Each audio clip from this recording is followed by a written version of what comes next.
Distinguished speakers, dear colleagues, ladies and gentlemen, let me warmly welcome you all at today's high-level event of the Monetary Club, one of the most valuable initiatives of the Magyar Nemzeti Bank, the Central Bank of Hungary. My name is Melitta Gyudi, and I am honored to be your host today. Welcome to everyone joining us online as well. The Magyar Nemzeti Bank established the Monetary Club with the aim of exploring the most important and timely topics of the current economic landscape.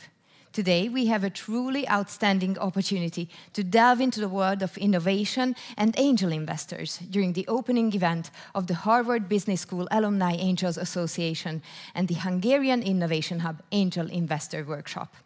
Our program today starts with an opening session, followed by an interactive panel discussion with our esteemed guests from the Harvard Business School Alumni Angels Association and the Budapest Metropolitan University, who will express their views on how the world of innovation is changing and what role angel investors can play in it.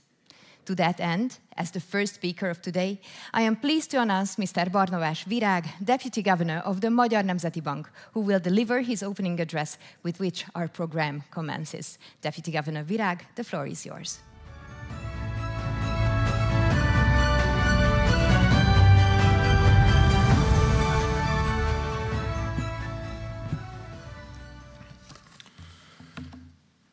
Good morning, ladies and gentlemen, dear guests, dear distinguished guests, dear colleagues. It's a pleasure to welcome you in the building of Central Bank of Hungary, in the Monetary Club.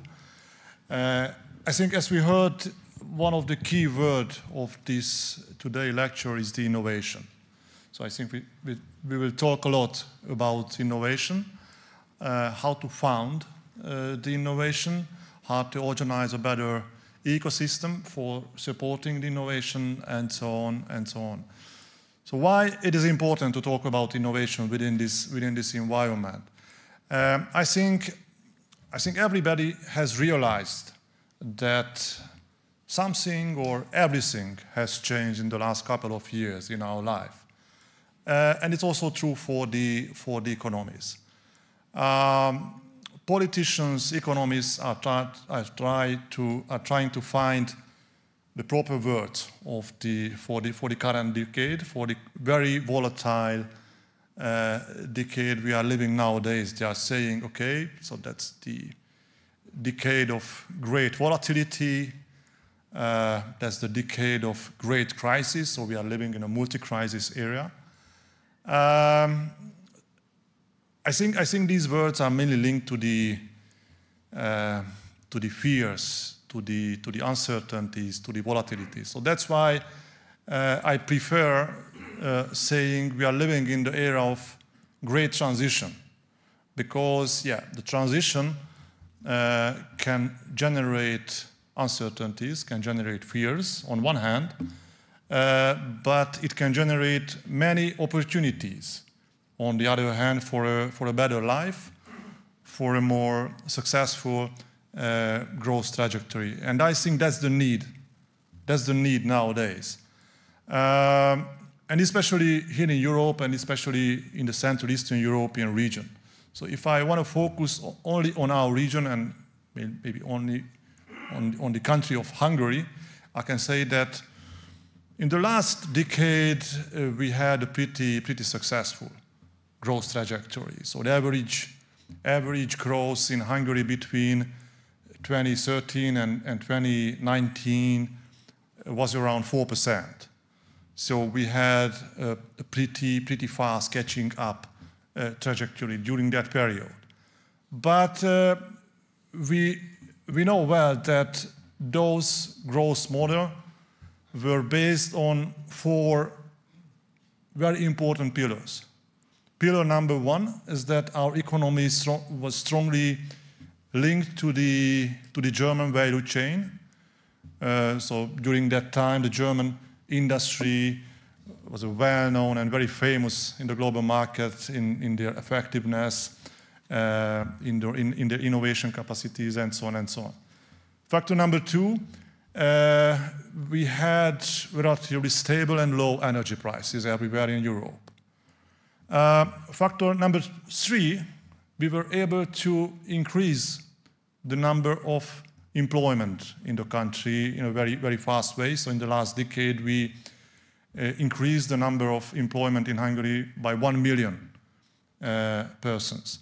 And factor number 4, since the early 90s, we saw declining interest rate levels, declining yields in the global financial markets. And in the last decade, in many cases, we saw negative yields in the developed markets. So we had a very, very easy money environment. So if I look at these 4 success factors we had in the last decade, all of these factors have changed dramatically in this decade.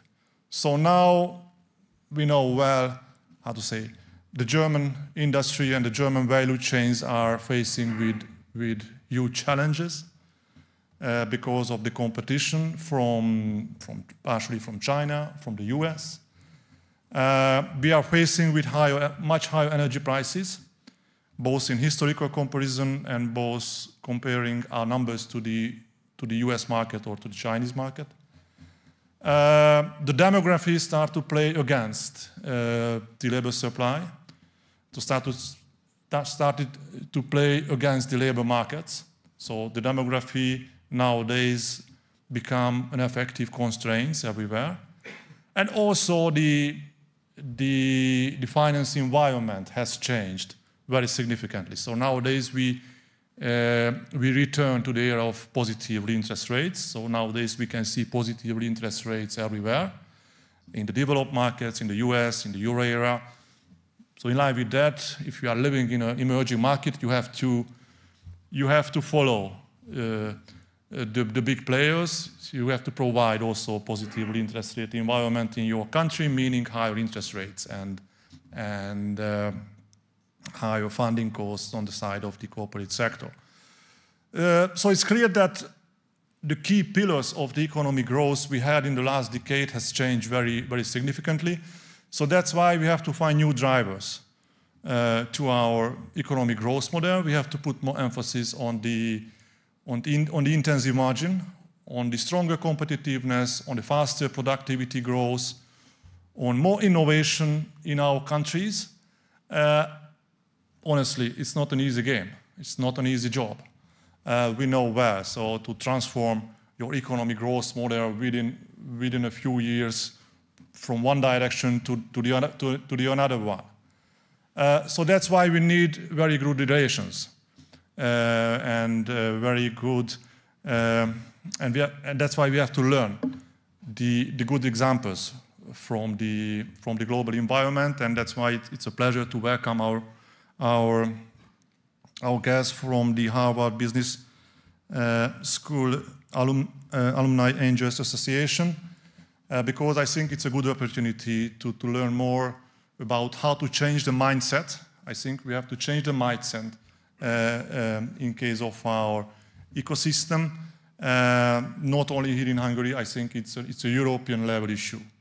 But of course, we would like to be one of the leaders still in the European playing field. So that's why we are here to learn more about how to build a better functioning ecosystem and stronger innovation in our economy. Just one last sentence about the need of this of the better performance in the field of innovation. I think we Hungarians are very proud for our Nobel Prize winners in our history. It happened again in the last year. So we had 2 scientists who earned the Nobel Prize in the last year.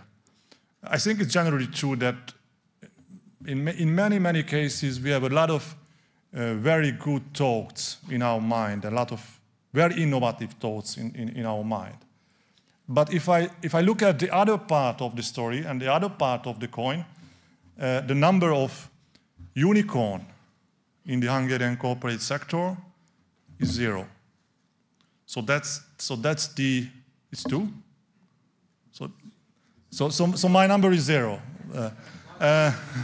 Okay. So I think that's the good example why we need a much better operating innovation ecosystem in Hungary, to have more and more very innovative companies, to have more and more unicorns in Hungary, because that can be the backbone of a faster and more successful economic growth trajectory in midterm. So I prepared with a short presentation about the Hungarian venture capital financing in Hungary. So I want to go through on the slides. I want to thank the support to András and his team who prepared the presentation. So maybe I do not will touch all of the details in a very deep way, because I think András can talk more about the numbers, because these numbers are very new numbers. So it's coming from a fresh research. Okay, so let's start it.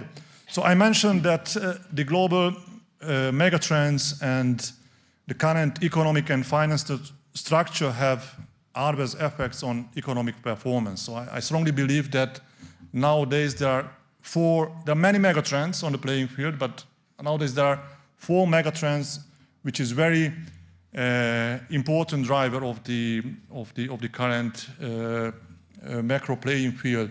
The number one is the demographic changes everywhere, not only in Europe, also in Asia, and I think this issue also will come in the US labor market. So the population and the structure of the population is changing very rapidly. Number 2 is climate change. So I think we know well in Central Eastern Europe and in Hungary that the climate change can have a very severe impact on the economic growth performance from many aspects. Number 3, the technological revolution. So the technology is changing very rapidly nowadays in many fields. And number 4 is geopolitical tensions. So globally, I think it's true that the geopolitical environment has changed relative to that era we had between 1980 and 2020. So nowadays, from that era of hyper-globalization, we are moving again towards a more fragmented world. And if I look at the macro consequences of these 4 megatrends, so nowadays we suffered from high inflation in the last couple of years.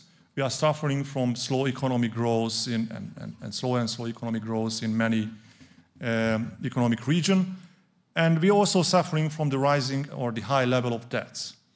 I think the IMF published the new numbers yesterday or in this week. So now the amount of global government debts reached the 93% of the global GDP. So it's a historical high level.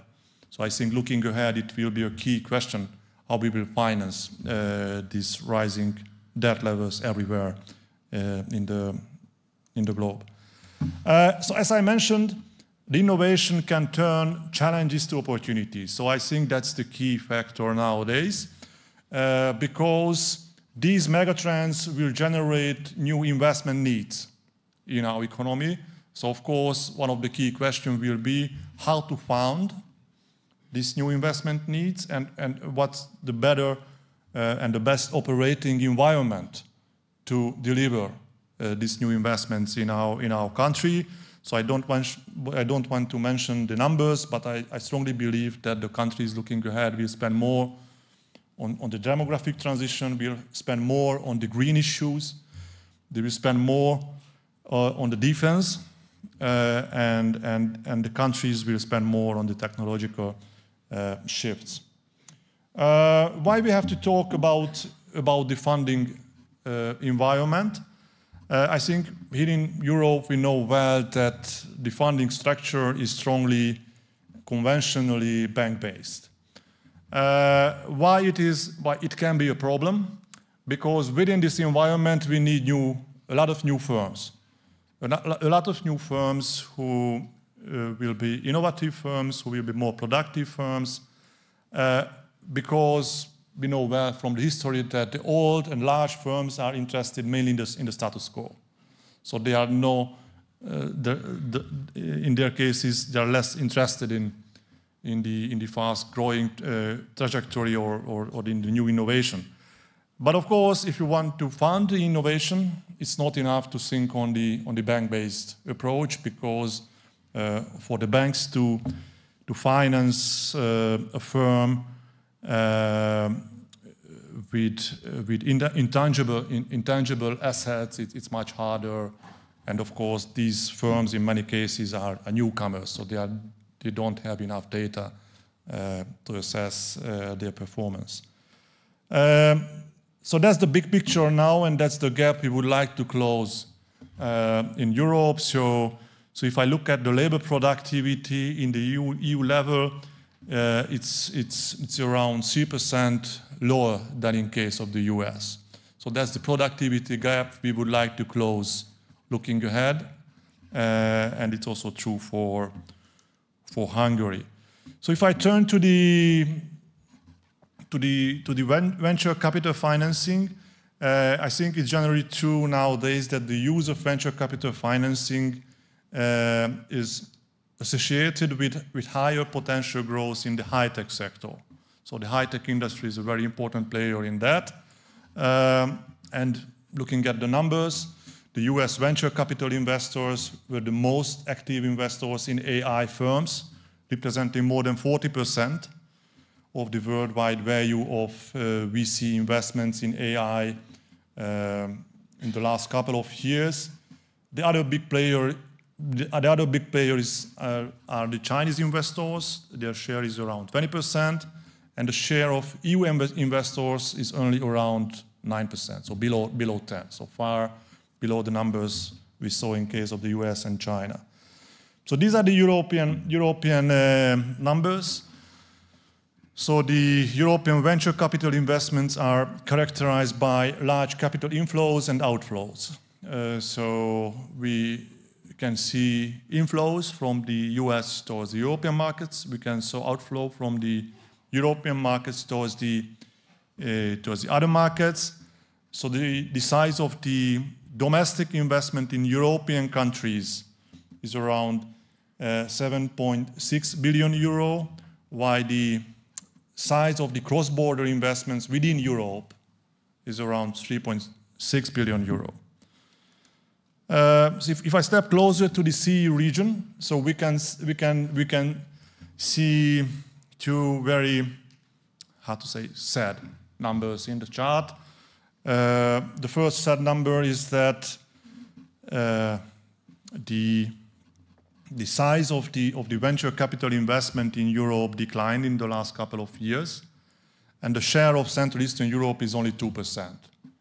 So again, if we would like to remain the growth engine of the European Union and the economic growth in the next couple of decades, we have to increase this number. So that's the stylized charts why we need more diverse financial intermediation looking ahead. So I think till now we mainly focus on the traditional life cycle of the SMEs, where the income level is increasing in a linear way. But looking ahead, we have to put more emphasis on the innovation-driven enterprises, where in the early stage, the capital need can be very significant, but after that, we can realize a much faster and explosive phase in the income trajectory. Some numbers about the Hungarian innovation-driven enterprises. So we made a research about that in the last year in the central bank, and we got, I think, very interesting numbers. So we found more than 1,100 Hungarian innovation-driven enterprises, accounted for only 0.3% of the total number of the firms in Hungary. but they are representing more than 5% of the total investment. They are representing more than 10% in the gross exports. So these innovative companies are very active in the export market. I think it's a need, because if you are an innovative company, you have to reach larger and larger markets as soon as possible. And of course, if you are operating in a small country like Hungary, the only option to reach the large market is the export. And the final number is very interesting. So they were responsible for near 1/4 of the total GDP growth in the last decade. So I mentioned in the last decade we had a pretty successful growth trajectory. So one of the key pillars were these fast-growing medium-sized enterprises. But if I look at, so we made a lot of surveys towards this community. So we found that the demand for smart money is pretty limited in their cases. So that's why we are here now. We would like to learn more how to channel the smart money into the fast-growing and very innovative, towards the fast-growing and very innovative firms. So only near, so 20% of the business angels said they never heard about smart money.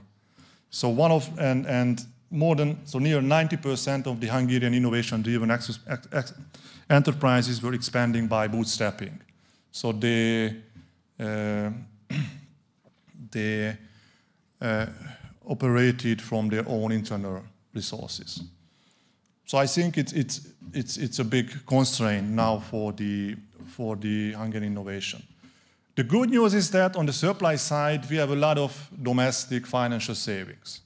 So I think it's a very important factor. So look, you can see the net financial saving ratio was around 7%. I remember when I started my career in the central bank in 2003. During that time, the net financial savings ratio of the households were in a downward path or declined. And we said, okay, in midterm, if the net financial savings of the households will be or will stabilize around 3 to 4%, it can be okay. So now the number is 7%. So the savings increased a lot. So in line with that, the net financial affairs of the Hungarian households increased. Nowadays, the size of the net financial affairs in share of GDP is more than 100. I think 106. So it's near the double of the regional average we have. So that's the good news. We have a lot of domestic savings, a lot of domestic reserves, resources. So of course, the key question, how to channel these financial resources towards the fast-growing innovative firms, because that's the missing element. So if you look at the numbers, it's hard to find the venture capital investments as a share of GDP. So it's still pretty low in Hungary. Of course, we made other surveys and deeper interviews with the Hungarian venture capitalists, and we find the investment policy of the Hungarian VC funds is considered to be also risk-averse. So of course, it's a very important factor. So the Hungarian investment professionals typically have 5 to 15 years of experience. So maybe it's partially linked to our history. So we start to learn how the capitalism is working in the 1990s. So I think this number is partially linked to that historical phenomenon. So of course we need more experience on the side of the VC funds. And I think that's the other very important number in our case. So the VC funds typically finance 17 enterprises, and they got 26% ownership share versus 440,000 euros. So I think it's a big issue. It's a big problem that we are facing with still low valuation in case of these firms. I think it's a usual numbers that more than 40% of the VC-backed enterprises are new or recently funded. So that's the role of the VC funding. And 27% of the VC-backed enterprises didn't gain revenue, so they are still in the early stage where the capital need is larger. Some words about the sectors where the firms are operating. So almost 2/3 of the funded firms concentrated in 8 industries, mainly in ITC, scientific R&D, finance, electronics, retail, business consulting, and trade. And I think that's one of the final interesting data we got. So the VC-backed enterprises beat their competitors significantly in the sales growth. So I think one of the key questions is mainly linked to the selection bias or to the very positive impacts of the VC funding on their own performance. So do VCs detect or affect growth? But I think it's a good news. We can show that there are very positive correlation between the VC funding and the sales growth. Finally, I would like to touch some of the results we reached in the last couple of years. So we put a lot of emphasis how to organize a better operating innovation ecosystem in Hungary. So we made, I think, large steps towards new financing instrument, which nowadays are available for the firms, like the convertible note from the end of last year. Also the ESOP, so the employee stock ownership plans, are available for the startups with favorable taxation. So in that field, I think these are very typical achievements where the central bank worked very closely together with the government. So thank you very much for all of the efforts we got within these projects. We also established the Hungarian Innovation Hub together with the Metropolitan University. So of course we try to find those backbone institutions which can support this type of new thinking in our daily life. Because again, as I mentioned, to have a better operating innovation ecosystem in Hungary, we have to change the whole mindset. In the side of the universities, in the side of the researchers, in the side of the policymakers, in the side of firms. So that's why we need new platforms to do that in a much better way. And of course, we opened a lot of university startup course, started at the end of last year together with the Metropolitan University, together with the technology, the university responsible for technology, and the Neumann University.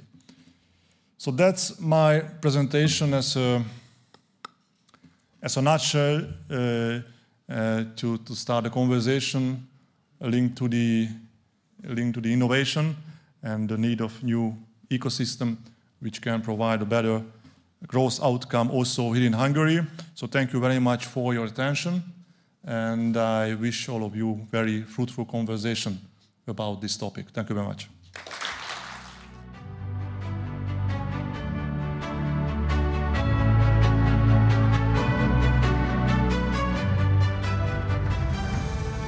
Thank you, Deputy Governor Virág, for setting the stage with your insights. And now, ladies and gentlemen, it is my pleasure to introduce our next esteemed guest speaker, Mr. László Bódis, Deputy State Secretary for Innovation. Mr. Bódis, please come on stage.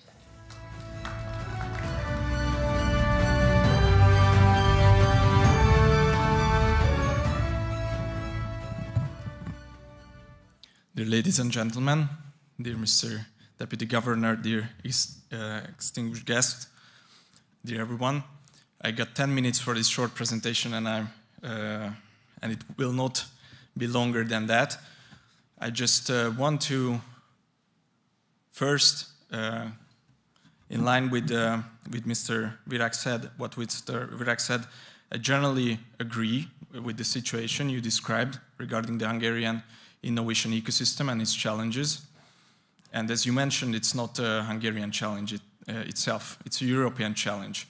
You may have read already the Draghi report, the so-called Draghi report. Mario Draghi, the former Prime Minister of Italy, just published a report on the European competitiveness landscape. To put it easy, in a very easy way, we're not in a good shape. The European economy is not in a good shape. Why is that? Just a couple of numbers here. At 1995, Europe was the productivity gap of Europe compared to the US economy was only 5%. Now we are standing at 20%. If you look at the most important, the 50 largest technological firms globally, only 4 of them are European. Most of them are US-based and China-based already. And if you look at the VC market, only 5% of global VC funds are located here in Europe. So when we are talking about how can we increase the innovation capacities and capabilities of Hungary, we have to look at the broader context here, and we have to reach a whole European competitiveness turnaround. That's one key message here. And I will talk about the achievements we have reached in this ecosystem in the last couple of years. We have a lot of achievements here, but we still have a lot of challenges to tackle. And I will talk shortly at the end of my presentation about the Hungarian Innovation Agency and what were those key thoughts behind establishing a new agency for Hungary to dynamize this ecosystem.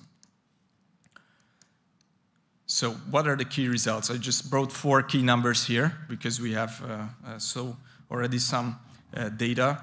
The first is we track those scoreboards that are tracking through different types of indicators the innovation capabilities of our countries. Here I brought the European Innovation Scoreboard, which is published each year.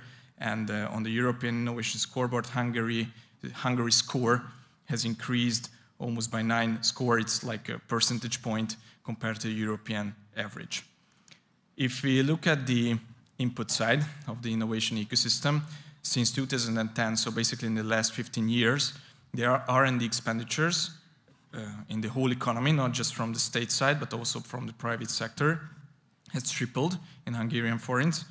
We have more than doubled the number of people, number of personnel working in research and development in the whole European Union. If we compare it to 2010, again, this increase was the 3rd largest. So basically now per million capita, almost 6,500 people are working in research and development. In 2010, it was around 3,000. But also if you look at the most developed countries in the European Union, they have 9 or 10 or even 11,000 researchers per million capita. So we still have room to improve. And obviously on the research side, the PhD students are playing a crucial role in innovation and research.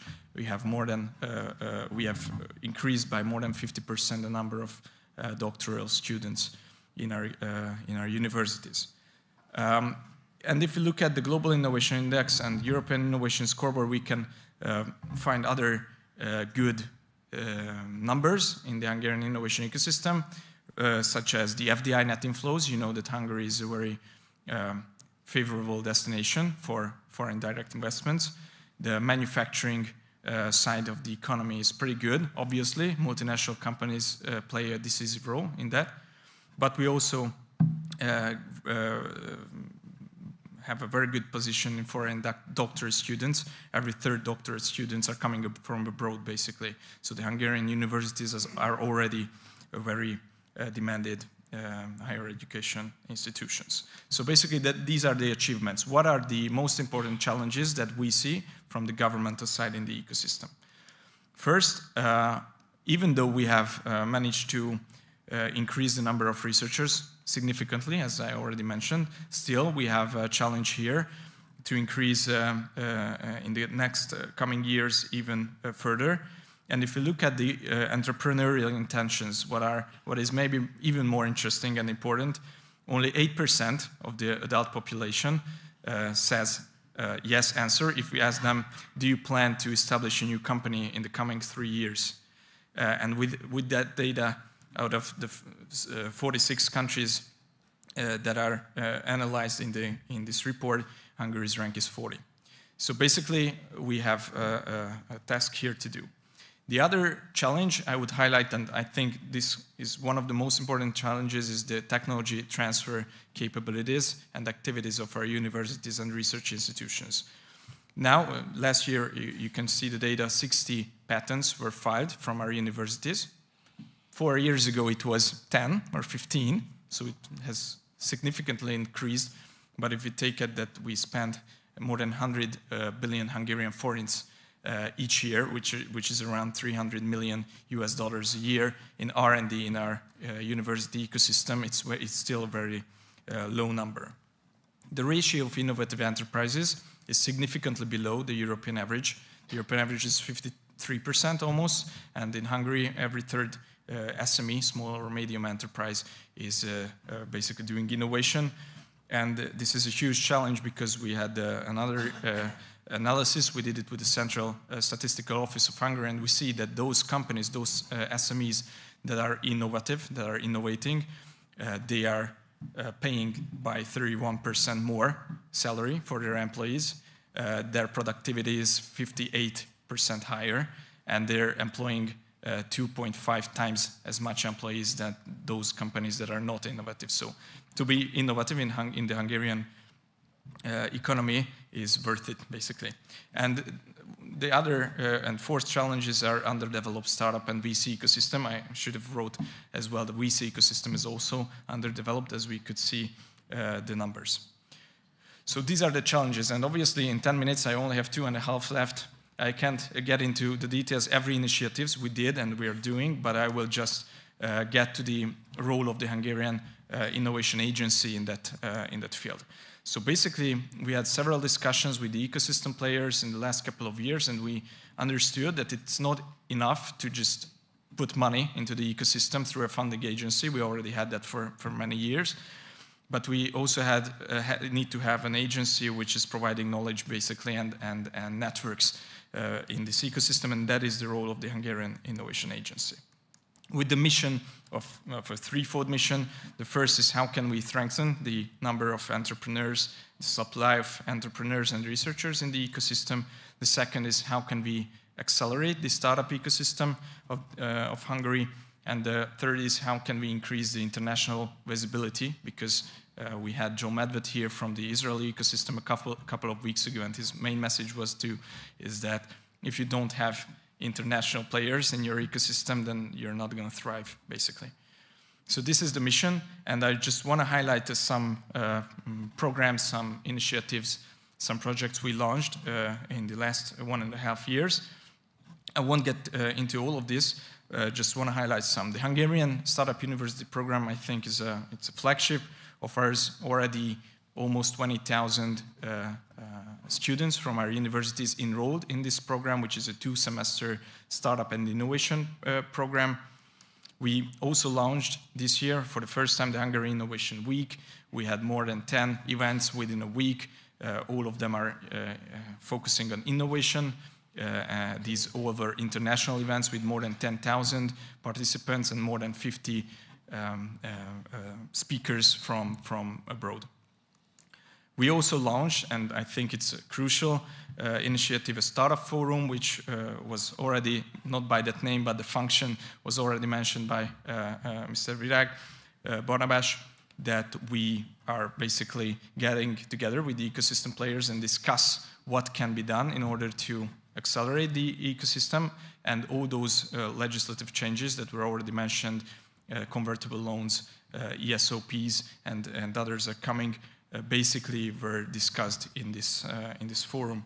And we are launching a new program called Pathway to Business for PhD and postdoc students to get their innovative ideas onto the market as fast as we can. So that is mainly the role of the agency in the ecosystem. I'm 10 seconds late, but thank you very much for your attention.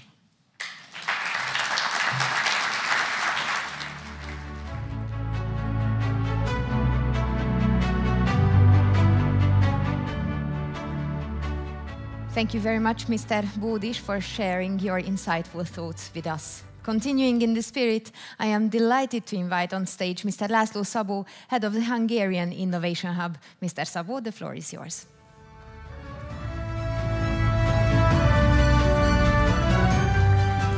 Good morning, ladies and gentlemen. It's great to see you here. It's been years of work, heavy work, to be able to create this event. And I would like to thank all the people who have contributed to this success. Steve Jobs once said that those people who are crazy enough to think that they can change the world are the ones who will change the world. And I believe we are here to convince ourselves that we can change the world. And thank you very much for the partnership of the Hungarian National Bank, the central bank, who have been basically in the forefront of establishing the Hungarian Innovation Hub that invited the global leadership of the Harvard Business School Alumni Angels Association. The story started quite a few years back in 2017 when I was appointed to be Hungary's ambassador to the United States. And we thought it would be a great idea to create an innovation center in Washington, D.C. Nobody has ever done this before. Neither the Hungarian government hasn't done this before, and other embassies in Washington, D.C. have never done this before. So we created this little shed in the garden of the old embassy building, and we called it BPDC. BPDC, in a funny way, refers to Budapest and Washington, D.C., but the resolution of the abbreviation is Business Promotion and Development Campus. And this is where I met a very good friend of mine, Imre Eszenyi, who was at that time the chapter leader for the HBS AAA in Washington, D.C., and he really contributed big time for us to understand the ecosystem in Washington, D.C. And what we started to do is to invite Hungarian innovative companies to set foot on the US market. Because all of us here know that Hungarians are great at innovating things, and we really suck at commercializing those innovations and those creative ideas. So I believe the combination of Hungarian and US forces is really, really a fruitful, complementary opportunity for all of us. What happened in the meantime, Governor Matolcsi invited me to his office a bit less than 2 years ago, and he said, László, you did that innovation center in Washington, D.C., right? I said, yes, Governor, I did that. Can you do something here in Hungary? Can you do something at Metropolitan University? I said, well, we can try. And then he pulled together a nice group of experts from different universities and the National Bank. And it turned out within 1 hour that we don't want to focus on one university. Let's create a cross-university camp that will pull together students from different areas. So it's not 5 engineers or 3 IT guys who we want to pull together. We want to pull together someone who has a great idea, someone who can do the finances, someone who can do sales marketing, someone who can do market research. So let's create colorful teams that will be able to turn an idea to something that helps the world. So that's what we did. And in a record time, within 2 months, we created a course that was accredited by the Budapest Technology and Economy University, Budapest Metropolitan University, and John von Neumann University. And yes, we did indeed create very colorful teams, 15 of those last year. And I have to say, we were very positively surprised by the results. And I will show you a few slides about that.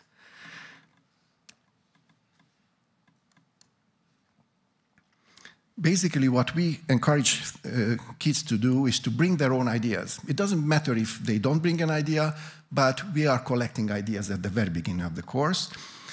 We encourage them to create these colorful teams, and they themselves pick the best idea, what they brought. And once you have that idea, we try to validate that idea. We help them to research the market for that, understand who is the customer, what is the value proposition, is my proposal really solving the problem I'm trying to solve, and how to establish a company, how to talk to investors. That's what we do within a very short 4 months. This is just an example of the weekly workshops we do for them. I'm pretty sure in the back row you cannot read this, but that's not the objective. And we have 2 boot camps every semester. We just had one last Saturday. And yes, at the bottom you can see the creative juices flowing. We have a brain and beer event as well. And I thank Peter Fajkish to bring the beer. I usually bring the wine for these events. This is really a great opportunity to dive in and understand the challenges. Now, very briefly, what are the results? This is the very first of its kind as a cross-university innovation management course in Hungary.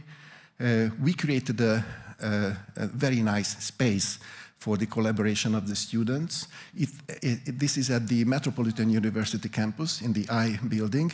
We actually transitioned a Costa Cafe, a previous Costa Cafe that never opened after the COVID. And this is now our innovation center. We can actually host not only our own students, but other events as well.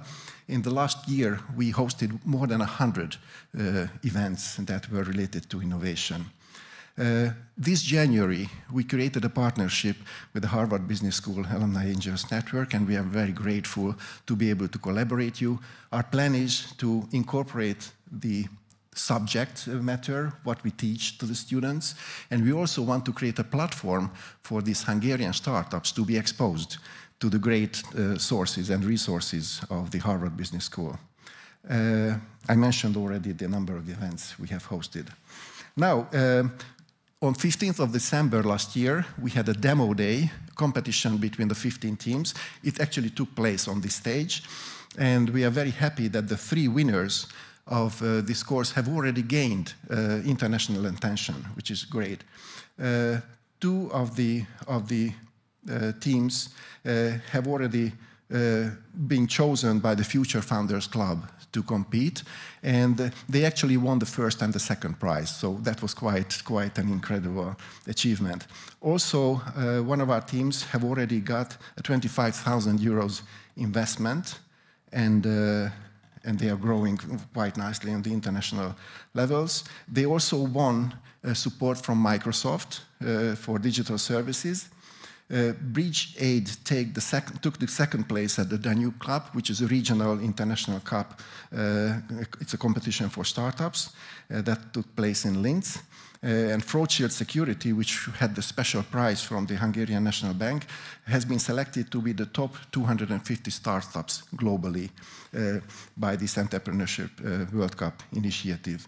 And this is just news from today, hot off the press, that Fraud Shield also won an opportunity to show themselves in Silicon Valley. So they are heading there, and they just announced this earlier today. So very, very proud of this.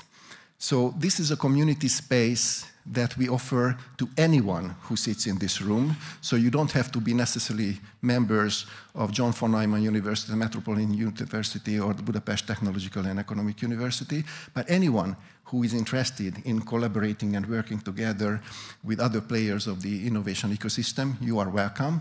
Let us know. We have our website there, hihub.hu. It's easy to remember, and we can offer you the space. Also, we are running our second semester. Right now we have 12 teams that are working on their ideas, and I hope that very soon we will have some great collaboration with them.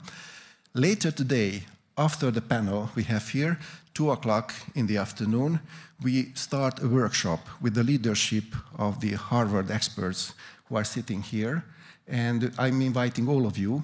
More than 100 people signed up, but if you decide after this morning that you want to stay on for the remainder of the day and tomorrow, you are welcome. There will be a lot of discussions. I believe the panel will talk about it, what to expect for the next 1.5 days. And also at the very end, tomorrow around 2, 3 o'clock, we have a pitching event here. They have selected 6 Hungarian startups that will have 5 minutes to present their goods and services, and they will have a 5-minute Q&A. So it will be a very active discussion, interactive discussion with them. And we can see how these Harvard experts, who are experts of angel investing, and they've been doing it for decades, how they think and what is their feedback for the Hungarian companies. But we also combine the jury with Hungarian investors. So we will have 4 Hungarians sitting next to them. So it will be a very international Hungarian-American cooperation at the end of the day. So I hope you find this exciting. Please stay on as long as you can. We will provide lunch. We will provide coffee breaks. And enjoy yourself, get the creative juices flowing.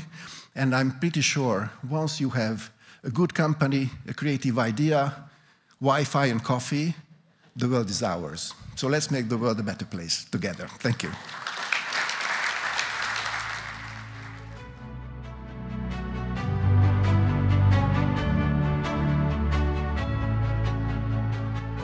Mr. Szabó, thank you for your engaging speech. Now, ladies and gentlemen, after the remarkable speeches, we are now moving to the panel discussion focusing on the innovation-driven enterprises. During this session, our distinguished panelists will share their views on the experiences of mentoring young entrepreneurs. And I am pleased to welcome on stage Mr. András Balatoni as the moderator of the discussion, director of the Magyar Nemzeti Bank. And let me also introduce our distinguished speakers joining today. Mr. Jason E. Klein, co-president of HBS Alumni Angels Association and chairman of HBS Alumni Angels of Greater New York.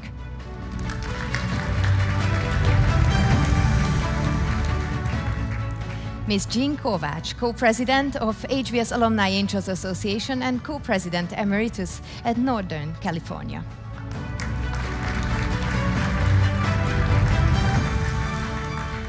Ms. Samira Bazaz, President of HBS Club of Washington, D.C. and Chair of HBS Alumni Angels of Washington, D.C.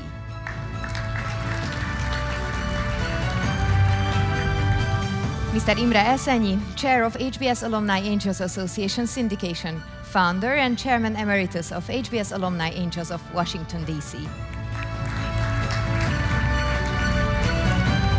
And Mr. Péter Fájikis, Associate Professor and Head of the FinTech, AI and Digitalization Institute at the Budapest Metropolitan University.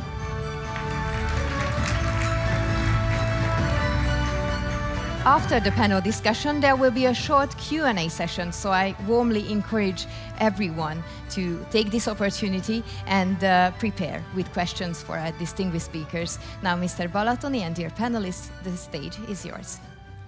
Thank you very much. Let me emphasize how much I'm honored to be here and to be the moderator of that panel discussion. I'm really thrilled what are going to be the most important takeaways for us and for you.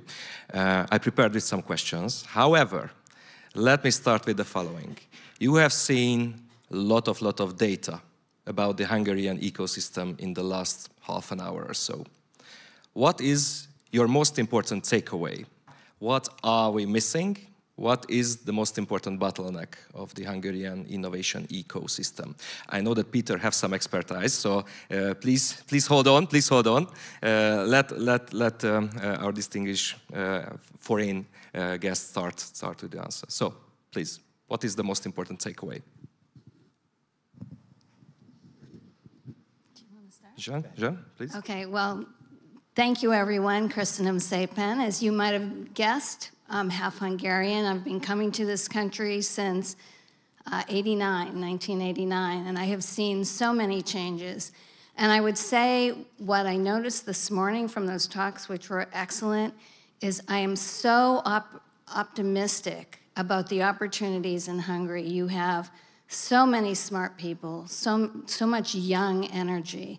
And I do think the gap is the funding piece. How do you get these young people who are so smart and who can come up with an idea to get money so they can start building the idea? How do you set up that ecosystem? So we are so thankful and grateful to be part of this. and to help brainstorm and show what we do in the United States. And for me, I'm in Silicon Valley, which is slightly different from other parts of the United States. So I really look forward to a very productive few days. And let me add to that. Thank you, Jean, and thank you all very much for inviting us here. I agree, the funding piece is a very big part of it, but associated with that too, I think, is how to handle risk when you deal with startups. And it's both risk as a funder in terms of how you manage the risk involved in funding, and it's the risk as an entrepreneur in terms of how you deal with failure, how failure is treated and valued by the society, how success is treated and valued by the society, and how all of that is balanced. And I think if there's one thing that I've learned since I've gotten more focused on early stage investing is just really how to systemically think about risk from both perspectives, how to manage risk, how to understand that.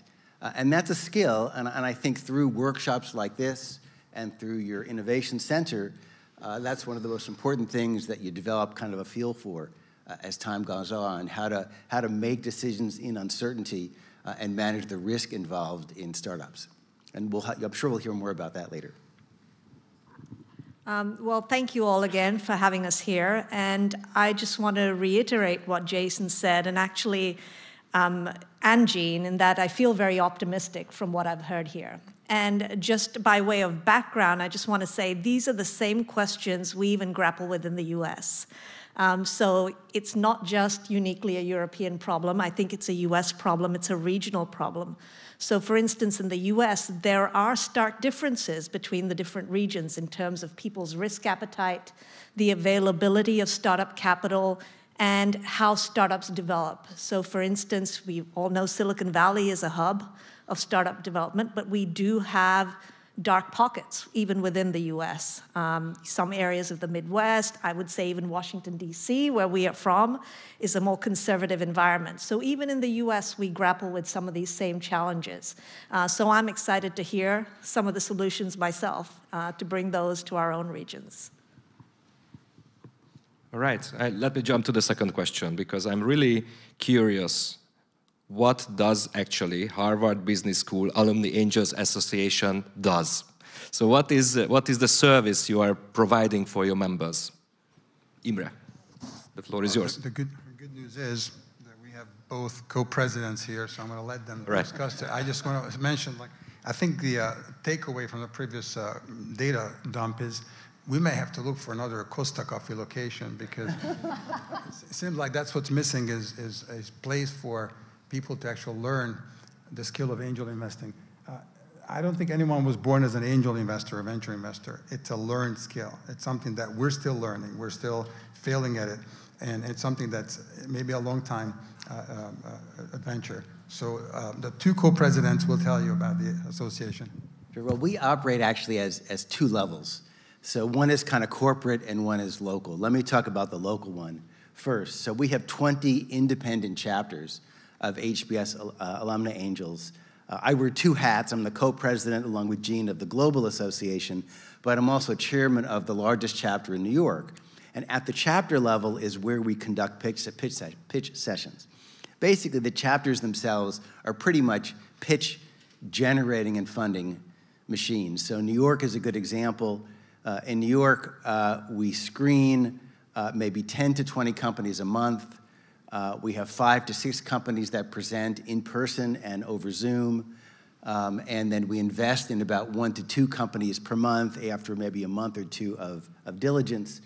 And so the New York chapter alone has invested some $30 million in over 120, 130 companies in the past 10 years, and all through small checks of $25,000 a piece. In general. And so there's a lot of collective evaluation in looking at startups. There's a lot of help for startups. There's a lot of follow through, and we do provide follow-on checks. So we'll give checks for multiple rounds. So that's the local level. So we have 20 chapters that to varying degrees are all doing investments at various cycles. At the global level, which Jean and I oversee, is essentially the umbrella group. We're kind of like corporate, so to speak. We start new chapters We help with educating new investors. We conduct training programs. We conduct boot camps. Occasionally we'll conduct conferences. I think starting new chapters is really very important because there's many different geographies that don't have chapters. We're working on one right now in Japan, which is a big market but does not have an HBS Alumni Angels chapter. And we occasionally will syndicate deals from one chapter to the other. So it's become kind of a multi-level organization, all very much focused on investing in startups, particularly in America, but also around the world. And let me add to that. As the HBS Alumni Association, I want to talk a little bit about the members. We are all HBS graduates, but for the most part, there are members who have had success in their careers. And now they want to help startups. Of course, they want to make money. The whole point of angel investing is you put money in and you get more money back at some point. But they also want to give their time and support. Because all of you who've been successful or even not successful in business, you've learned so much that can be useful to these startups. So most of our members are people like that. We also have entrepreneurs who join our association because they want to learn what are people funding? Why are they funding? And they want to learn from each other. So it's a very good group of people who've had some success, as well as people who are young and are looking forward to that success. But we're all giving our time, our energy, and financial means. If I may just add to that. So back in 2016, we started something called global syndication. That's simply because I was way too lazy to travel to New York once a month for the pitch events and figured, how do we get all these awesome companies selected by all these chapters to actually pitch the rest of the audience so that we all expose the entrepreneurs to a larger group of investors and vice versa. Investors like myself based in DC, who's lazy to go to Silicon Valley or Silicon Alley, would actually have access to the same companies that New York or Northern California have picked on. So we've done the syndication program since 2016, had 60 syndication calls over the years, and it's been one of the great successes. And invested in a few companies. We invested in a few companies together. We're still waiting for some returns to come back, but I think it's coming soon, right? Peter, you had a really deep knowledge on the field of Hungarian venture capital investors. You made a lot of interviews. We wrote together a growth report that is available on the website of the National Bank of Hungary. So what is missing in Hungary according to your precious opinion? Well, thank you for the invitation. And what we got actually from these surveys, I would mention two very important parts. The first one is that it was a very big surprise for us that we tried to conduct a survey with the risk capital and they are risk averse, which is a bit surprising. Actually, this is part of their job to taking risk, and still they are very risk averse, and especially in the early stage startups. So this is exactly what we have identified a quite significant lack of funding, especially in the pre-seed and seed stages, because they are very risk averse, and this is also connected what you just mentioned about the risk management, also at the company side, at the startups, and also at the funding side. And the second one was quite surprising for us is the lack of smart money. So it's actually not only about money, it's really about smart money. Because in that field, a good business angel can really serve a startup like a Swiss Army knife. Very multifunctional and very handy. They are also there, they try to support them in a lot of fields. It could be about go-to-market strategy, it could be about team, it could be about networking, it could be about the next round, seed or A series or B C or whatever. So this is what's really missing currently.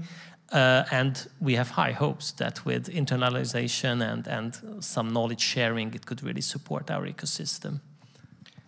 Yeah, actually, the motto of that panel discussion should be from Vespasianus, who said once that pecunia non olet, money does not stink.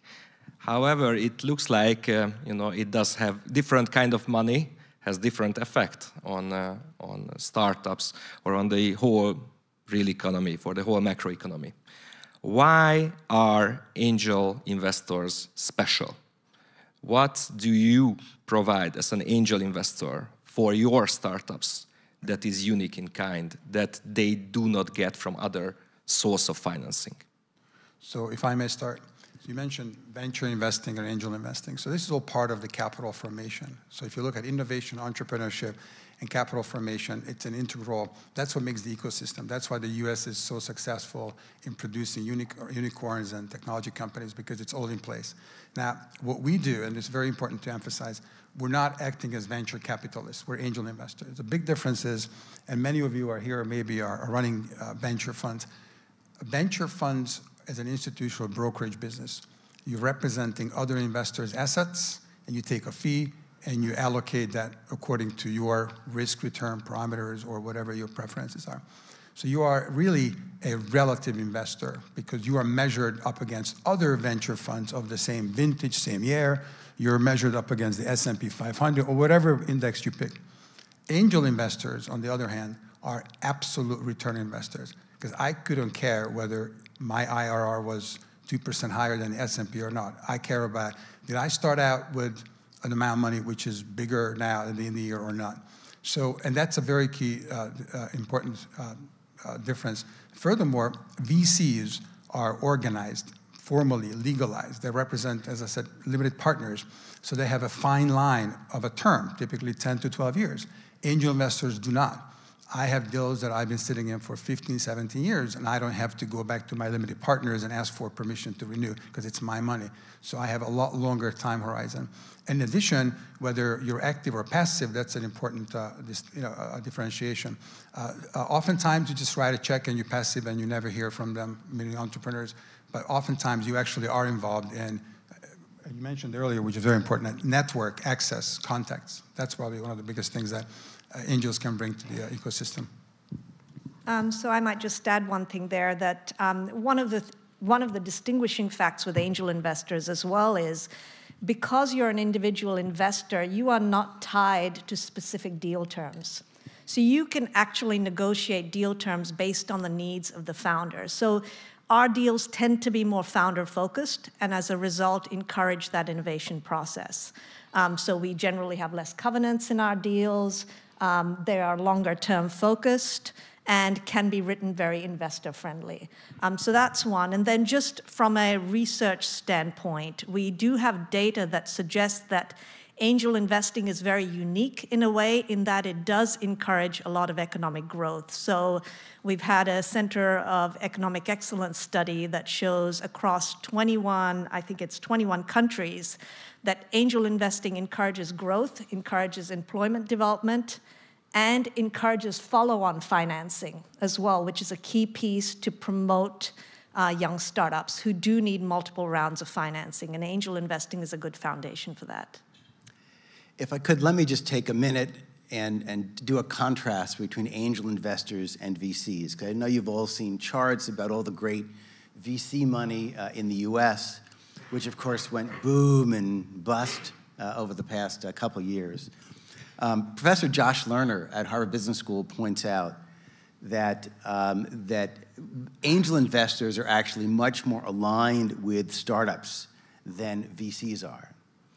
And VCs typically, people think of VCs as being totally aligned with their companies, but he actually pulled the numbers on VC returns some years ago. And if you look at most VCs, the terms sort of vary, but standard VC earns 2% every year on the assets under management.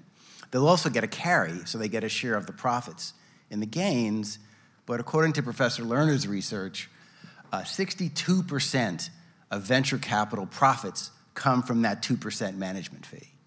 In other words, VC is really, when you step back, it's the business of basically managing large funds and managing large assets and just earning money on that 2% VC. I won't mention names, but think of Jared Kushner. And so angels are very different. We're investing our own money, and it's usually in very small bits. We try to kind of parse it out, so we manage a portfolio and manage the risk. But our gains are not on managing other people's money. Our gains purely are on the entrepreneur's success. And as the data that I'm going to show later in the workshop, there's a lot of data that says angels do better when they have experience in the company's industry, and they actively devote time to helping with and working with the entrepreneur. And so a lot of VCs that are doing early stage investing, it's really just a small check as a placeholder to make a bigger check down the road. And I've co-invested with many VCs, and you think the VC would be so active. Well, the company blows up, and the VC was on to the next company already. It was a small check for them, and they've already moved on to something else. It's really the angel investors that care most about the company and the entrepreneur's success. And I think the more you can help cultivate an environment where the angels are close to the entrepreneurs, or people are encouraged to invest in things that they know and they believe in. Social investing, at least if there's some kind of a social impact. A lot of people want to do some things that are, good for the world.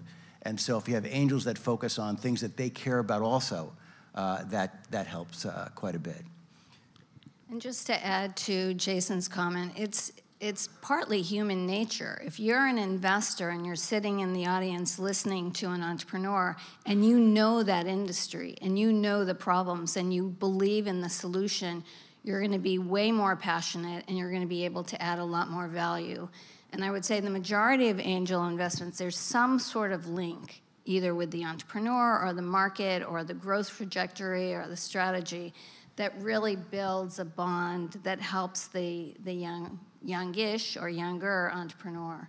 So adding to Jason's, whereas venture capitalists are incredibly important, and there are some very good ones who get phenomenal returns, as well as some that Jason brings out managed money. But the ones who are the best are the ones who have a network that really help their companies. All right, let me start with another notation. Niels Bohr said once that forecast or prediction is extremely complicated, especially if it's about the future. So you as an investor definitely has something to do with future uncertainty. How do you manage risk? And I see here two extreme ways to manage risk. The first is the diversification. The second is that you stick to those branches, those activities you are very, very familiar with. But in that case, you cannot diversify so much. So what is your goal? What is your trajectory? Maybe you have 5 different answers to that question. How do you mitigate risk? Through diversification, or let's stick to the basics? So we're not here to poo-poo the venture capitalists and the VCs, just feel free. Feel free. So the good news is that angel investing is unlike fixed income investing. Fixed income, you know the issue date, the maturity date, you know the coupon, you know the yield, you know what's going on. So there you're managing your downside risk, right? In fixed income investing, you want to avoid the losers. You're not going for the winners because there are no upside. We already priced in. We know the end, we know the beginning, the coupon, right? Angel investing is the exact opposite. And if you guys seen the Soprano shows, I think there's a good saying is nobody knows no nothing, okay? Because in angel investing, you either are financing companies that are solving an existing problem, or you're financing companies that are creating new industries and identified opportunities that no one has identified before. In either way, you're not managing risk like in a fixed income investor. You really are managing your luck and their luck because it's so random. So you can have the most amazing management team with a really bad idea, may not happen. Or you may have a great idea with a very poor management team, not going to happen. So that's, I think, a major contrast between the risk management. So as an angel investor, in America, obviously, we're not comparing to Hungary, for example. There are some advantages, if you will, on paper, because right away you can write off your losses and you have an IRS certificate that you lost money and therefore you deducted from your taxes. But also, it's set up in a way that the minute you invest in a company that qualifies as a small business qualified entity, the first $25 million of capital gain is tax-free. So there's a lot of these asymmetries that exist that are really helping angel investors. As I said, not necessarily managing the risk, but more like figuring how to manage my upside and luck. Okay, I just want to add your question about managing risk. I think a lot of successful investors don't. And I think a lot of successful venture capitalists don't. They don't, you know, they might look at a very high level at risk, but they look with passion at what is the market, who are the entrepreneurs, you know, is there a chance that they can make this work? And they say, go. And if you sit back, I can argue myself out of any investment, and I work for a small venture capital fund right now, so we're looking at a lot of different types of deals, and I've seen it in a room where you can argue yourself out, but you have to believe in that entrepreneur and that market opportunity, and then you go. I'll mention a couple of things. He's more conservative. He's from... Well, I have a slightly different answer, which is, you know, earlier... We're sitting in a central bank at the moment, and that's why it is interesting for us to hear. Yeah. Well, this is West Coast versus East Coast. East Coast, yeah. So earlier in my career, I worked for a large media company, and I made acquisitions. And I bought about 24 different companies, data companies, publishing companies. So I got to meet a lot of entrepreneurs and travel with them and eat with them and got to know them. And the thing that really struck, and these are all successful entrepreneurs that were becoming wealthy because they were selling their company to us. And the common theme that really struck me about all these entrepreneurs, I kept thinking they'd be these grand risk takers. And that was not my takeaway at all. What I found was they were all amazing risk minimizers, not risk takers. They knew they were taking a big risk to start the company, to put their money into it, and to move it ahead and to reinvest in it. They knew they were taking gigantic risks on one dimension. On everything else, they didn't take risk. They would be conservative maybe in their hiring, conservative in their planning, conservative in terms of how they manage their bank accounts. They maximize one aspect of risk, but they minimize all the other kinds of risk. And I think that for some people, they're just great risk takers. It's like they're Las Vegas, they're professional gamblers. I don't know any of these guys that were professional gamblers who became a serious and successful entrepreneur. So I think it's both taking big risks and then also minimizing them too. I do want to mention 2 books about risk. And about failure, which I think is worth seeing. One is by Tom Eisenman, an HBS professor, which is all about failure. And the book talks particularly about the differences between success and failure, and identifies 6 patterns of failure of early-stage startup companies, which is really quite good. And now there's a whole class at HBS specifically taught by one of the women who ran a failed company. She's now an HBS professor who teaches about success and failure. And then Amy Edmonston also just wrote a book, another HBS professor. You can get it on Amazon, that talks about a failure and why failure is a good thing and how to maximize the benefits of failure. And so this risk topic, I think, is incredibly important, but it's worth really getting your arms around and understanding it, because taking the right kind of risk is so important to being successful as an entrepreneur or as an investor. So, and it's often said that starting a company or being an entrepreneur is, statistically speaking, a nightmare, and it's a really, really poor decision. It's basically borderline craziness. So why you think the opposite would be any less crazy, meaning investing in a startup company as an angel investor, right? So, I mean, that's going back to a couple of points earlier. And in terms of, as we will demonstrate hopefully today and tomorrow, so we're not really here to tell you how to do, what to do, and we're not here to sell you on wisdom. Simply, we're also benefiting from the tremendous research at HBS that's done in this space. And there's no other institution like HBS that does it in a way that benefits all of us in terms of data, in terms of exposure to not just successes. Everyone always loves to talk about successes, but what made a company or an entrepreneur fail? And so that's as deep and as meaningful as all the upside that we're talking about. Yeah, and just tactically speaking, I think, I mean, you know, these all 3 of these guys have talked about, you know, managing failure and being comfortable with it. The reality is that 90% of startups will fail. So I think if you decide to become an angel investor, you have to be cognizant of that. And bottom line is you do have to develop a portfolio.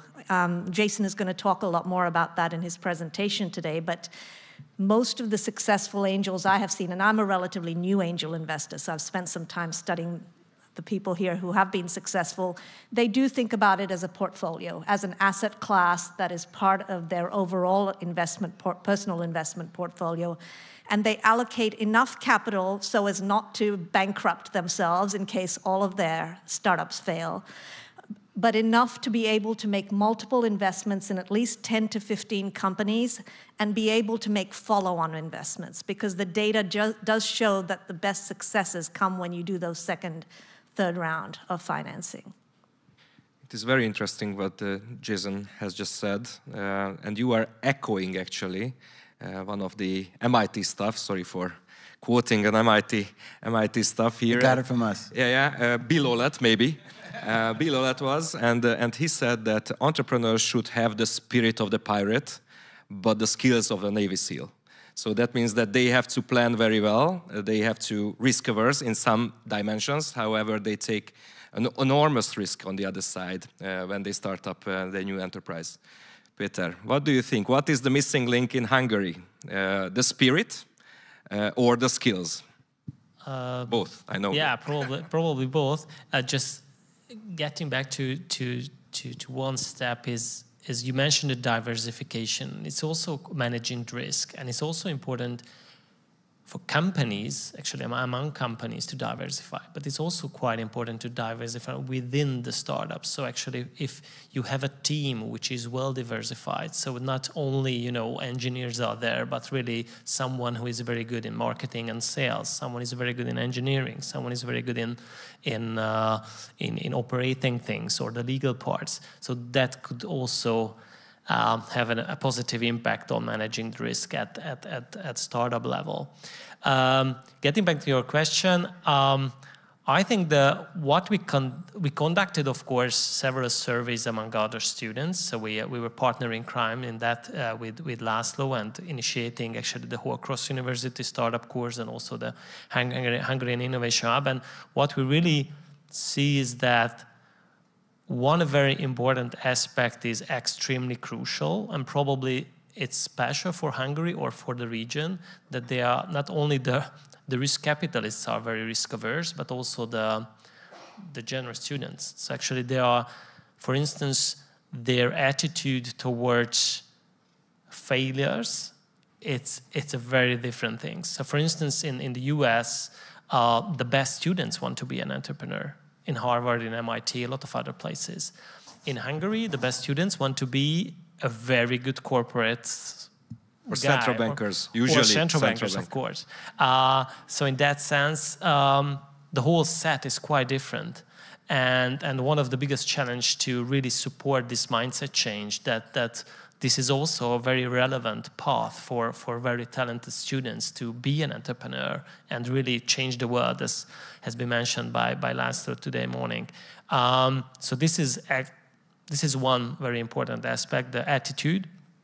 And it's also a big challenge for PhD students and also for academic people that for instance, in the US, it's quite typical that someone is very good at academic and very good in research, and they have an entrepreneurial mind that, okay, this is very good for the academia, but let's try it out, let's commercialize it. And the second one is about skills. So absolutely, it's really lacking. Our high school education is also not very supportive in that field. Let me give you one example. We had a boot camp last Saturday, and we have a dedicated session about finance. And a lot of people are coming from the technological university, so they are very good engineers, but they have no clue about, P&L or balance sheet or cash flow or something like this, which is quite typical in the US, that you are, you're an adult, you know something about these parts, but we have to really explain to them that what is going on, and it's not about convertible notes or very special vehicles. It's really the basics that yes, this is what you have, this is what you own, this is what you have to pay back, this is what the money comes in, the money comes out, and how does it look like. So very, very basic stuff as well. So this is the second challenge what I see among students, definitely, and of course the VCs and the business angels could really have a big impact on that to improve those skills. I'm very interested in this because I grew up and went to school on the East Coast and then moved to Silicon Valley for work. And one of the things I noticed in Silicon Valley was the ecosystem. So if you're an engineer and say you have a business partner and you're starting a company, you can get a part-time finance person, you can get a part-time salesperson, you can get a part-time lawyer, and you just sort of, you don't have to worry about hiring these people and getting the knowledge in. And do you find that here you have that type of ecosystem that can band together and work with young companies? I think it's forming. So we are at the very beginning of the road, but we have a very good plan. Mm-hmm. So in that sense, and that's why all of these international cooperations and knowledge sharing are or could be essential for us. If I can just maybe go back to the students, you know, one of the best indicators of being a very successful technology entrepreneur is not to go to Harvard, is to drop out of Harvard. If you look at Bill Gates or Zuckerberg, I think that's really kind of the standard. Don't tell Harvard you said that. Let me say that long time ago when I graduated, actually Harvard Business School's case studies were a very important part of the curriculum, to bring the curriculum closer to the real world. And Samira, as far as I heard, you collected a lot of case studies and you target a very specific part of the society. Would you please elaborate a bit about Hot Mamas project, because I'm curious to hear about women entrepreneurs. Yes, thank you. So women entrepreneurs and women's entrepreneurship is a great passion of mine. I invest in women founders a lot, and I teach women founders at the George Washington University. So the Hot Mamas project, please excuse the name, but we needed something provocative to make it into the press, and we did. So that worked. But essentially, the idea was that at least when I graduated business school, there were very few women protagonists as part of the cases. And in fact, not only were there few women protagonists, there was research from HBS that showed if you had a woman protagonist in a case, her decisions were judged more harshly than if you had the male protagonist do exactly the same thing. So one of the things my colleague and I decided to do was start to collect more cases where we featured women protagonists. And the unique thing about our cases was when we had a woman protagonist, we didn't just discuss the business case in the case study. We also discussed the personal story, because what we found is for women entrepreneurs or women in the workplace generally, the personal story weaves into the business story. So you will find a lot of women founders are solving problems that they face every day, or their personal challenges become part of the challenges they have to resolve as part of their business. So those became the foundations of our case studies. We actually developed the largest case study library. It is still the largest case study library of women founders and women entrepreneurs. And it's housed as part of the George Washington University, and we use it as our teaching materials even today. So the course is called Women's Entrepreneurial Leadership. Anyone is welcome to join and observe. If they feel like it, just reach out to me. Is it online available? Is it available, that kind of library, the case studies? Yes, it's a searchable library. We can provide access to it for anyone who's interested. All right, thank you. And last but not least, what are going to be the longer-term benefits of the collaboration between Metropolitan University, Hungarian Innovation Hub, and Harvard Angel Investor Association? So, anyone? What are your expectations? Those are definitely above the sky, but please say a couple of words about the longer term. There was a debate whether you had 0 or 2 unicorns. Well, we had to get that debate up to 5 to 10. Peter, from the university side? Actually, I see at least 3 possible ways. The first one is, which is actually it's an ongoing process, is to really channel in our best students to this community. So we are extremely proud that 6 of them will provide you a pitch tomorrow. So this is exactly, so honestly, when we started this journey 1 year ago, so the Hungarian Innovation Hub is just celebrating the 1-year anniversary. We started in October last year, or September, October. So the first thing is to really channel in to the funnel the best students, and that time I think it's a dream of us to really take and pitch in front of this established and very prestigious jury. The second one is the internationalization of the whole metropolitan university, to really changing the mindset. It sounds a bit cliche, but it's really, really important to being more entrepreneurial, taking the risk, be open to these kind of collaborations. And the third one is to really support the business angel community in Hungary, or maybe in the region, because they have a lot to learn, of course, and also the macro part, so the mindset part, but also in the small details, that how can they could really have a very specific question, which probably you have very experienced, and therefore you can answer those, or like you can help them out, and doing the whole things more inclusive and not exclusive. So actually what we find out with the Hungarian Innovation Hub, that a lot of universities had their own innovation labs or something like this, but they work like silos. And with the Hungarian Innovation Hub, we were able to open it up to really putting together marketing people from the Metropolitan University with the technological engineers from the Technological University, and really, having more complex and more diversified teams. And it was quite successful, and we are looking for the future steps. First and foremost, HBS is an educational institution.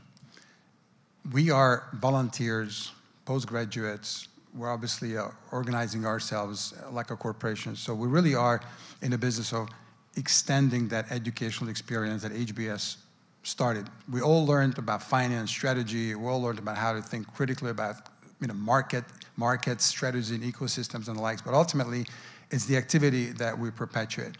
As part of that, and this is where I think the real benefit might be for the Hungarian Innovation Hub as well as ecosystem, is we have created tremendous content as an association. Because as I mentioned earlier, I don't know anyone who was born as an angel investor or venture investor.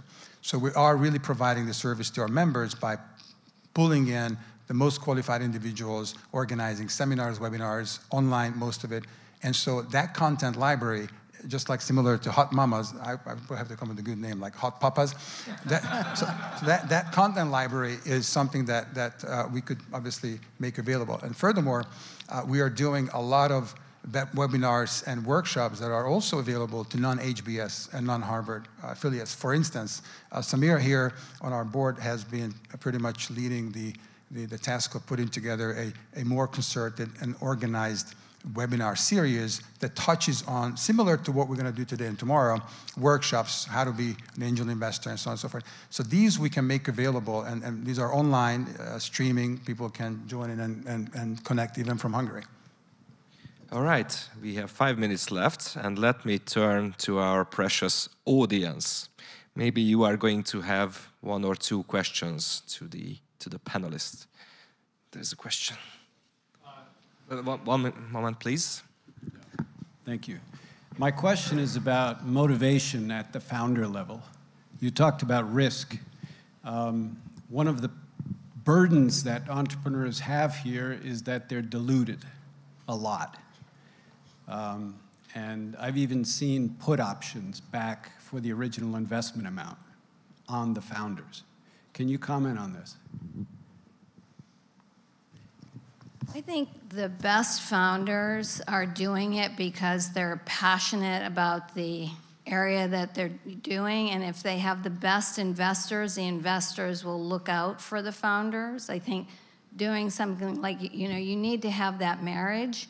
If a founder is too concerned, and we actually talk about this a little bit this afternoon, too concerned with what's my share, how much money am I going to make, they'll lose focus on what are they trying to accomplish? They're trying to change the world. They're trying to build a business that will change the world. They're trying to employ people to change the world. So I sometimes feel when founders, but that also comes from the investor. So there really has to be a partnership there where the investor is encouraging them and saying, I'll take care of you. I'll make sure that if this company is successful, you will be successful. I don't know if that answers your question. And then I do think there's a cultural element to what you're saying here, which is what is the penalty for failing for those founders? So if they live in a society where, well, you've had a failed business that shows up on your resume, well, sorry, you're ineligible for a job with me because I don't trust you anymore. That creates a huge disincentive to engage in entrepreneurial activity. Whereas, the Mecca, again, is Silicon Valley, where it's almost a badge of success. I've had 3 failures. You're the star in town at that point. And I think that's the culture you've got to get to, where it is seen as a learning experience. As Jason mentioned, I mean, we have entire classes at HBS which teach you how to fail, or how to know when you're going to fail and what to do about it and what to do with it. So some of those things will take time. It's all about developing the entrepreneurial mindset and accepting that failure is just part of the process. And in fact, you may be more successful the next time because you failed, because you know what not to do. Sometimes success is not a good teacher. Now, I'll just add, there are a lot of deluded founders everywhere. Hungary does not have a monopoly on that. I know a lot of deluded American founders. There's an excess of startups right now, certainly in the United States. I don't think it's smart that a huge portion of HBS graduates right now are going into startups right away. They know very little to be able to start a company. The most successful founders really come kind of mid-career when they really have some experience and a very good idea. HBS traditionally, what's interesting, HBS traditionally was the school that really had the most startups that came out of it successfully for decades. But the typical pattern was mid-career. Someone in their 30s or 40s started a company. Mike Bloomberg got fired from his first job, and so he started a company out of that. And HBS did very well. Many great companies were created that way. It's changed right now. It's become in vogue. It's the popular thing. I don't think you want to push everyone, or every young person, into the startup world. Most of the startups I see, they really haven't studied the industry. They don't really understand the competition. And frankly, there are so few really good, unique ideas. There's a lot of Me Too ideas right now. I think the trick is to really know when an idea is worth jumping off for. Like I said, it's minimizing risk. It isn't just loving risk, wanting to take the risk. It's knowing when you've got something really good, spending some time doing your homework at it, and then really coming up with a plan of attack to start a company. Someone said me once that do not invest in an entrepreneur who did not fail yet. And he said also that do not invest in an entrepreneur who failed twice.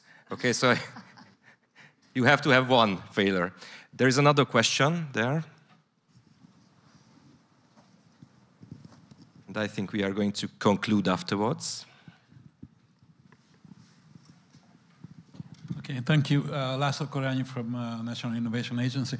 And we have heard that actually it's much better to have a lot of active angels than a lot of VCs.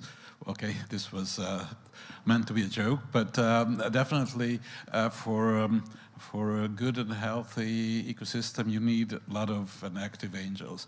Now, in a country like Hungary, with the history you all know, what are your ideas about how we could incentivize, or how we could educate, or how we could motivate people to do something like angel investing with their wealth? So there's one. Stick with us for the next couple of days. Okay. Not to suggest, I'm not suggesting to rewrite the tax code in Hungary. However, as an example, in the US, there are many states that have tax incentives that are actually cash back. So what I mean by that is like Virginia and Maryland. If you were to invest in a startup company, it has to be qualified startup, meaning if I bought shares in Tesla or NVIDIA, that doesn't qualify. But if you invested in a startup company, you actually can file and request a return of that investment in your tax return. So in other words, saying you make an investment for $50,000, you file your request, you get your money back, so you pretty much manage your risk. You're risk-free. So it's limited programs, but this is something that can be done, which is really a monetary/fiscal type of arrangement. And that's an incentive for angel investors to throw money at good ideas. I also want to add, when you look at our group, we're an alumni group. The more that you can form groups of interested angels, the better. Because I don't know that I would have jumped out and started writing checks, but by becoming part of a group, I learn from other people, I get exposed to entrepreneurs, I look at other investors and I learn from them. So in Northern California, we have different alumni groups, Harvard, MIT, Berkeley. We also have the Sonoma Angels, the Sacramento Angels, the San Francisco, and it's just groups of people who say, let's work together to do things like the due diligence and screening, and that really helps lower the bar for new angels. Cooperation and trust should be, I think, the two most important keyword or buzzword to deal with, I think, in Hungary. So, thank you very much. We were running out of time, and please give a warm applause to our panelists. So, thank you very much for your contribution. Thank you.